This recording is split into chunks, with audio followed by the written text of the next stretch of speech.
4. 현실 감각이 있다면 가능성 감각도 있어야 한다. 열린 문을 잘 지나가려면 문에 단단한 테두리가 있다는 사실에 유의해야 한다. 그 녹열수가 살아가면서 좌우명으로 삼았던 이 원칙은 그저 현실 감각의 요구사항일 뿐이다. 하지만 현실 감각이 있고 누구도 그것의 존재 타당성을 의심하지 않는다면 가능성 감각이라 불릴 만한 것도 마땅히 있어야 한다. 가능성 감각을 가진 사람은 예를 들어 여기에 이런저런 일이 일어났고 일어날 것이고 일어나야 한다고 말하지 않는다. 대신 이렇게 새롭게 만들어낸다. 여기선 이런저런 일이 일어날 수 있고 일어났어야 하거나 일어났을지 모른다. 만일 사람들이 어떤 일에 대해 그건 원래 이러이러해서 이러이러하다고 설명하면 가능성 인간은 이렇게 생각한다. 아니야, 어쩌면 다를 수도 있었어. 그렇다면 가능성 감각은 현실과 똑같이 존재할 수도 있는 모든 것을 생각해내고 존재하는 것을 존재하지 않는 것보다 더 중히 여기지 않는 능력으로 정의 내릴 수 있을지 모른다. 사람들도 이런 창조적 성향에 의해 만들어지는 결과들이 상당히 주목받을 만하다는 걸 안다. 하지만 안타깝게도 그 결과들은 드물지 않게 사람들이 경탄하는 것을 오류로, 사람들이 금지하는 것을 허락된 것으로, 혹은 둘 다 대수롭지 않은 것으로 보이게 한다. 그런 가능성 인간은 흔히 말하듯 무척 섬세한 그물망, 즉 안개, 상상, 몽환, 가정법의 그물망 속에서 살아간다.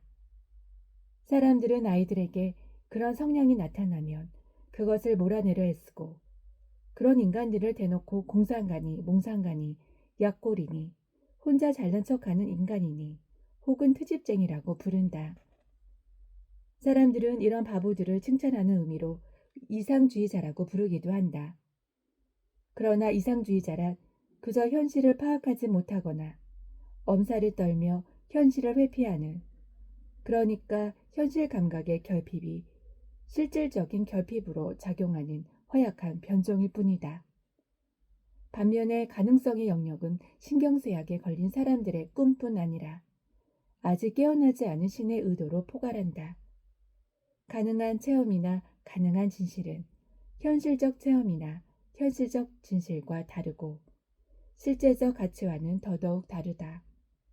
그 추종자들의 견해에 따르면 가능한 체험과 가능한 진실 속에는 무언가 신적인 것이 담겨 있다. 예를 들어 불, 비행, 창조, 의지, 그리고 현실을 기피하는 대신 과제이자 창작 영역으로 다루는 의도적 유토피아주의 같은 것들이다. 가만히 생각해보면 지구는 결코 오래되지 않았고 지금만큼 축복받은 환경이 마련된 적도 없어 보인다.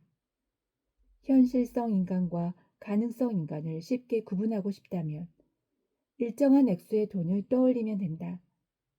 가령 어떤 가능성이 내재해 있을지언정 1000마르크의 돈은 누가 그걸 갖고 있든 갖고 있지 않든 1000마르크다. 장미 한 송이나 한 여자를 취했을 때와 마찬가지로 내가 또는 네가 갖고 있다고 해서 1000마르크에 무언가가 더해지지는 않는다.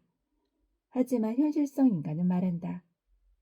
바보들은 그것을 주머니 속에 넣어두기만 하고 능력 있는 사람은 그것으로 무언가를 만들어낸다고. 심지어 여자의 아름다움도 누구의 여자인지에 따라 가치가 올라가거나 내려갈 수 있다. 가능성을 일깨우는 것은 현실이다. 그것을 부정하는 것만큼 전도된 일은 없다. 그럼에도 합계나 평균에서는 항상 동일한 가능성이 남아있고 그것들은 현실의 일을 사고 영역보다 더 중요시하지 않는 사람이 나타날 때까지 반복된다. 그 사람은 새로운 가능성에 의미와 사명을 부여하고 새 가능성을 일깨운다. 그런데 그런 남자는 결코 단순하지 않다. 한가 망상이 아닌 한 그의 생각들은 아직 태어나지 않은 현실과 다름없다. 그에게도 현실 감각이 있다. 그러나 그것은 가능한 현실에 대한 감각이고 대부분의 사람들이 갖고 있는 현실적 가능성에 대한 감각보다 훨씬 느리게 목표로 나아간다. 말하자면 그는 숲을 원하고 다른 사람은 나무를 원한다. 숲이라는 것은 뭐라 정확히 규정하기 어려운 반면에 나무는 품질뿐 아니라 부피가 몇 세제곱미터인지도 표현할 수 있다. 이 차이를 다른 식으로 좀 더 근사하게 설명하자면 보통의 현실 감각을 가진 남자는 낚시줄도 보지 않고 미끼를 덥석 무는 물고기와 비슷한 반면에 가능성 감각이라고 불러도 될 현실 감각을 가진 남자는 낚시줄을 잡아당기지만 거기에 미끼가 달려있는지는 알지 못하는 사람과 비슷하다. 미끼를 무는 생명에 대한 이 사람의 지극한 무관심에는 괴팍하기 짝이 없는 짓을 저지를 위험이 상존한다. 비현실적인 사람은 그렇게 보일 뿐 아니라 실제로 그렇기도 하다. 사람들과의 교류에서 믿음을 주지 못하는 예측할 수 없는 존재다. 남들과 뜻하는 바가 다른 행동을 하지만 그것이 하나의 비범한 생각으로 정리되면 모든 것에 안도한다. 물론 지금 당장은 일관성과 동떨어져 있다. 타인에게 해를 입힌 범죄가 그에게는 단순히 범죄자의 책임이 아닌 사회 시스템상의 책임으로 여겨질 가능성이 무척 크다. 반면에 남에게 따기를 얻어맞으면 그걸 사회적 수모나 최소한 계획에 물린 것처럼 비개인적인 것으로 느낄지는 의문이다. 아마 그는 먼저 따기부터 되갚고 나서야 그러지 말았어야 했다고 생각할 것이다. 만일 누군가 그에게서 연인을 빼앗아간다면 그는 당장에는 이 사건의 현실을 아직 완전히 무시하지 못할 뿐 아니라 뜻밖의 새로운 감정으로 상쇄하지 못할 것이다. 그런 발전은 여전히 진행 중이고 개별 인간에게는 약점이면서 강점이 된다.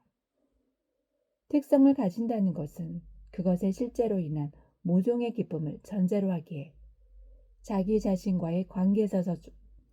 자기 자신과의 관계에서조차 현실 감각을 불러일으키지 못하는 남자가 어느 날 갑자기 스스로를 특성 없는 남자라고 여기는 것은 가능한 일이다.